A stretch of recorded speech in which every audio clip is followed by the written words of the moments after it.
Mentally strong men never explain. And if that sentence triggers you, good. Because it means you've been trained to defend yourself too much. And the more you defend yourself, the more people feel they can question you, test you, and push you. So in this video I'll break down 5 things mentally strong men never explain. And I'll give you the exact phrases to use instead, so you can stay calm, set boundaries, and keep respect without arguing. Here's the problem. Most over-explaining doesn't come from logic. It comes from pressure.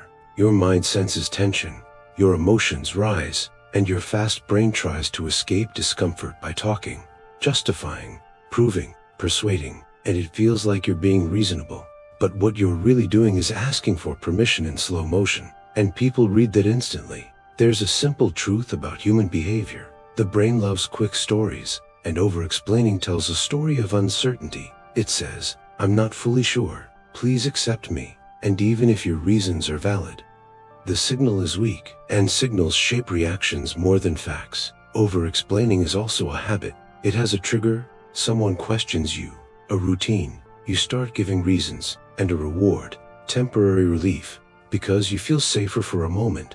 But that reward trains the habit deeper, and soon you can't say a clean no without feeling guilty. You can't make a decision without a speech, and you can't set boundaries without apologizing. Emotionally intelligent people know this. Strength is not the absence of emotion. Strength is the ability to feel emotion without surrendering control. And control is what creates respect. So let's get practical. 5 things mentally strong men never explain, and what to say instead. Number 1. Mentally strong men do not explain their boundaries. They state them.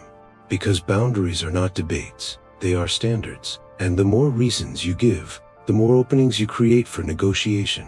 So instead of saying, "I can't because I'm tired and I had a long day and I promised someone and you say, "I can't do that," or "that doesn't work for me," and you stop.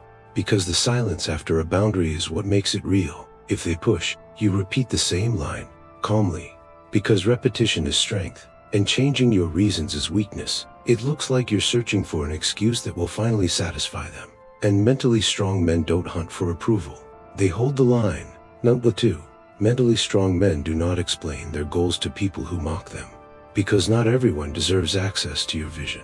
Some people ask about your plans only to shrink them. Not because they hate you, but because your ambition threatens their comfort. And if you start defending your goals, you turn your purpose into a negotiation. So when someone says, "Why are you doing that?" it's pointless. You don't list 10 reasons. You don't beg them to believe. You say, "It matters to me," or "I'm building something." You'll see the results, and you move on. Because progress requires focus, and focus dies inside conversations with skeptics. There's a reason high performers protect their attention like money. Because attention is the door to flow, and flow is where your best work happens, and every argument steals that door from you. Number 3. Mentally strong men do not explain basic respect. They do not debate dignity. Because the moment you debate dignity, you normalize disrespect. And now the other person feels allowed to keep going. So when someone crosses the line, you don't deliver a long emotional lecture. You say one clean sentence, "Don't speak to me like that," or "We can't talk when you can be respectful." And then you remove access. You walk away. You end the call. You stop replying. Because access is your strongest currency. And people learn faster from lost access than from long explanations. This is also one of the most powerful social truths. People respond more to consequences than to speeches, and the consequence can be calm. It doesn't need drama. It just needs consistency. Number 4. Mentally strong men do not explain every decision they make, because life is not a court where you must defend every choice. And if you train your brain to justify everything, you become addicted to permission. You start acting like you need a vote to live your own life, and that kills drive. Because real motivation comes from autonomy, not approval. So you practice short, grounded statements. "That's my decision. I've chosen this. I'm not changing it." And you don't argue, because arguing often looks like logic. But emotionally it's fear wearing a suit, fear of being judged, fear of being misunderstood, fear of disappointing people. Mentally strong men feel that fear, but they don't let it write their sentences. And here's a brutal but freeing rule. The more you explain your decisions, the more you invite people to manage your life for you. Because they start believing your choices are negotiable. Number 5. Mentally strong men do not explain their emotions to people who weaponize them. Because some people don't listen to understand, they listen to collect information they can use later. And if you give detailed feelings to the wrong person, they will turn your honesty into a weapon. So you stay honest but brief. You say, "I'm not available for this conversation. I need time. I'll talk later."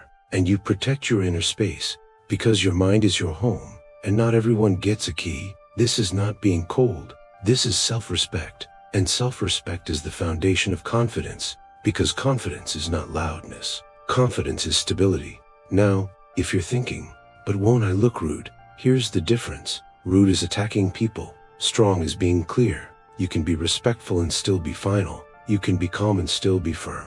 And the people who respect you will understand immediately, while the people who want control will get angry. And that anger is information. It tells you exactly who benefits from your over-explaining. So here are 3 rules to stop over-explaining without becoming a robot. Rule 1. Never add new reasons after your first sentence. If you said no, keep the same line, because each new reason is a crack, and people push cracks. Rule 2. Never explain to disrespect. End the interaction, because respect is the entry price of conversation. And Rule 3.